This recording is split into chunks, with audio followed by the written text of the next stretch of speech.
கிறிஸ்துவுக்குள் பிரியமானவர்களே, red by the word YouTube சேனலுக்கு மீண்டுமாய் உங்களை இயேசுவின் நாமத்திலே வாழ்த்தி வரவேற்கிறேன். நாம் தொடர்ந்து தியானித்துக் கொண்டிருக்கிறபடி பரிசுத்த ஆவியானவரை துக்கப்படுத்துகிற காரியங்களை நம்மை விட்டு விலக்கவும், அதன் மூலமாக தேவ பலனை பெற்று முற்றிலுமாக வெற்றியுள்ள வாழ்க்கை வாழவும் நம்மை ஆராய்ந்து சீர்தூக்கி பார்த்து கொண்டிருக்கிறோம். அந்த வகையிலே இன்றைக்கு நான் உங்களுக்கு முன்பதாக வைக்க விரும்புகிற காரியம் அகந்தை என்கின்ற ஒரு காரியத்தை பார்க்கலாம். 2 தீமோத்தேயு 3:2 இவ்வாறாக சொல்கிறது: எப்படியெனில் மனுஷர்கள் தற்பிரியராயும் பணப்பிரியராயும் வீம்புக்காரராயும் அகந்தை உள்ளவர்களாயும் அப்படின்னு சொல்லி அந்த பட்டியல் தொடர்ந்து போய் 4வது வசனத்துல இவைகளை விட்டு விலகு அப்படின்னு சொல்லி எச்சரிக்கப்பட்டிருக்கிறதை பார்க்கிறோம். இந்த அகந்தைனா என்ன, இதை எப்படி நம்ம வாழ்க்கையை விட்டு விலக்குவது அப்படின்றது இன்னும் சில வேத வசனங்களை கொண்டு நாம் தியானிக்கலாம்.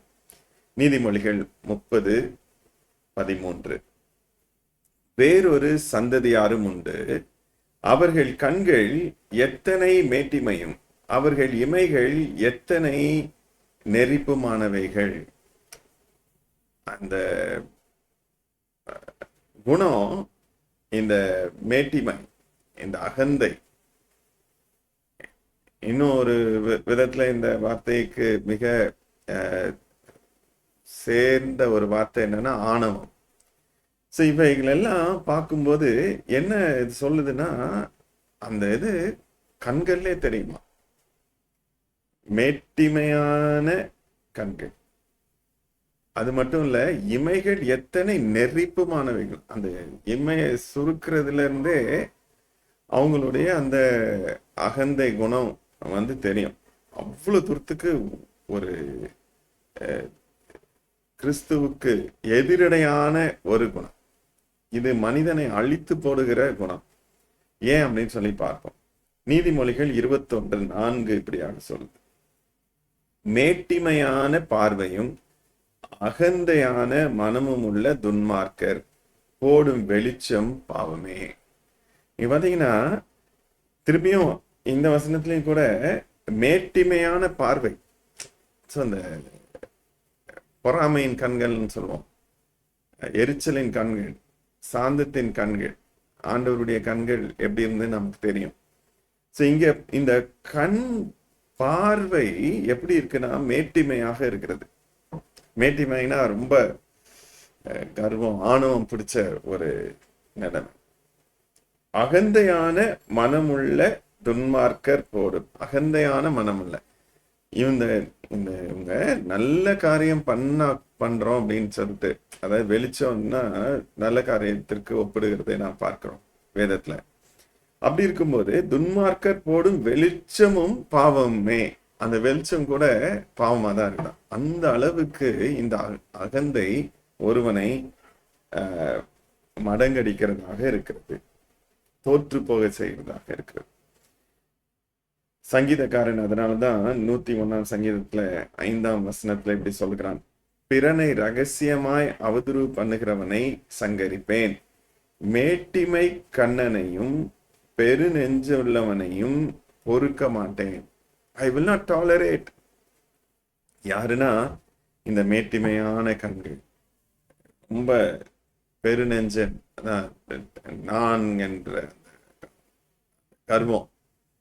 ஸோ இந்த அகந்தை உணர்வு உள்ளவனை நான் பொறுக்க மாட்டேன் என்று சங்கீதக்காரன் சொல்கிறான்.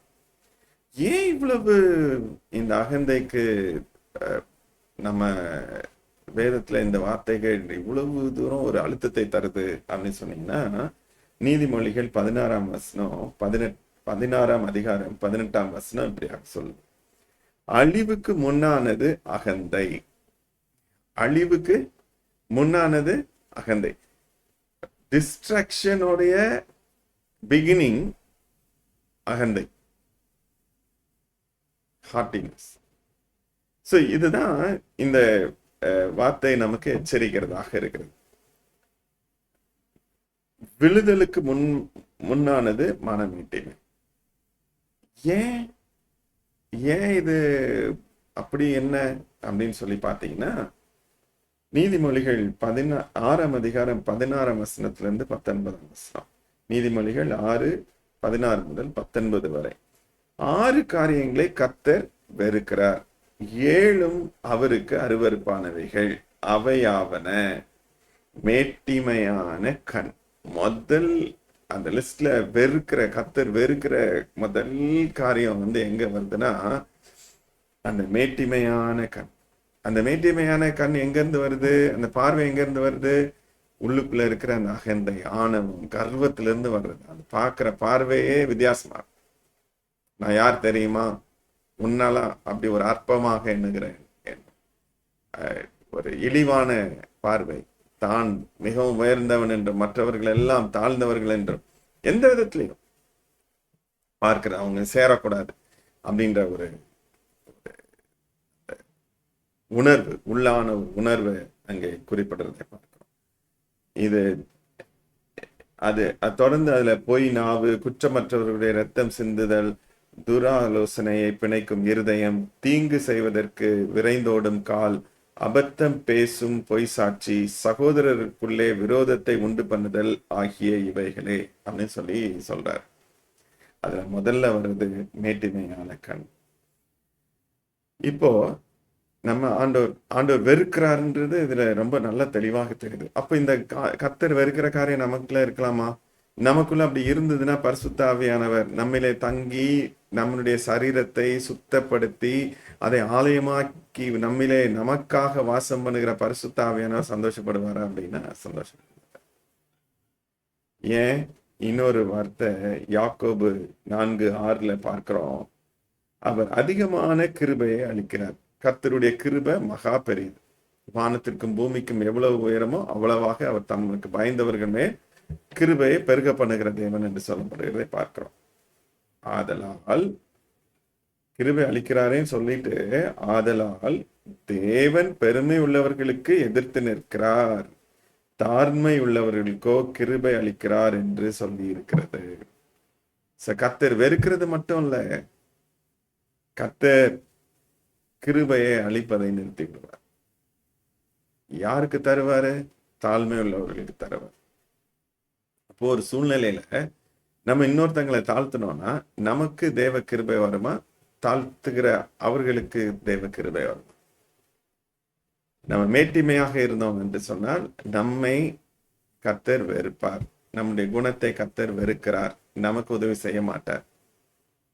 மாறாக எங்க உதவி செய்வார்ன்னு சொன்னால், நம்ம யாரை தாழ்த்துறோமோ அவர் பக்கத்திலே கர்த்தர் நிற்பார். அதனால்தான் சொல்லுது,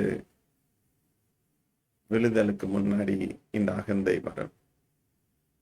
அகந்தை வந்தா நம்ம விழுந்துருவோம். கிறிஸ்துவுக்குள் பிரியமானவர்களே, இந்த நாளிலே சிந்தித்து பாருங்க. உங்களுக்குள்ள அந்த ஆணவம், நான்ற அந்த ஒரு வெறி இருக்குதா? ஆண்டவர் பாதத்துல விட்டுருங்க, ஆண்டவர்கிட்ட அர்ப்பணிச்சிருங்க. ஆண்டவரே, நீர் வெறுக்கிற இந்த குணம் எனக்கு வேண்டாம் என்று சொல்லி ஆண்டவருடைய கரத்திலே ஒப்பு கொடுங்க.